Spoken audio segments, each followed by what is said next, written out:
त्याचीच प्रशासक म्हणून 6 महिन्याकरिता निवड झाली आहे.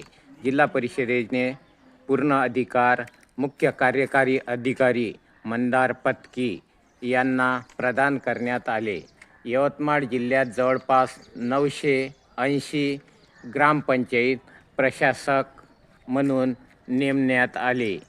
ग्रामपंचायतीवर नेर तालुक्यातील 49 प्रशासक नेमणूक करण्यात आली आहे.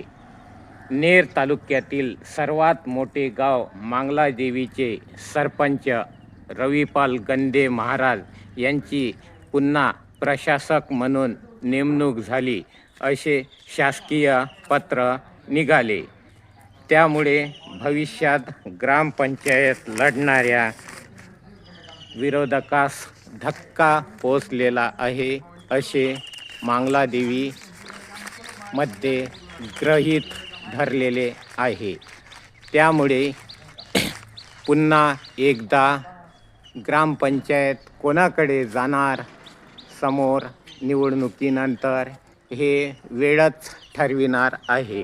नॅशनल एकता रिपब्लिकन न्यूजतर्फे पत्रकार विजय बारसकर, मुख्य संपादक लक्ष्मण भाऊ वानखडे.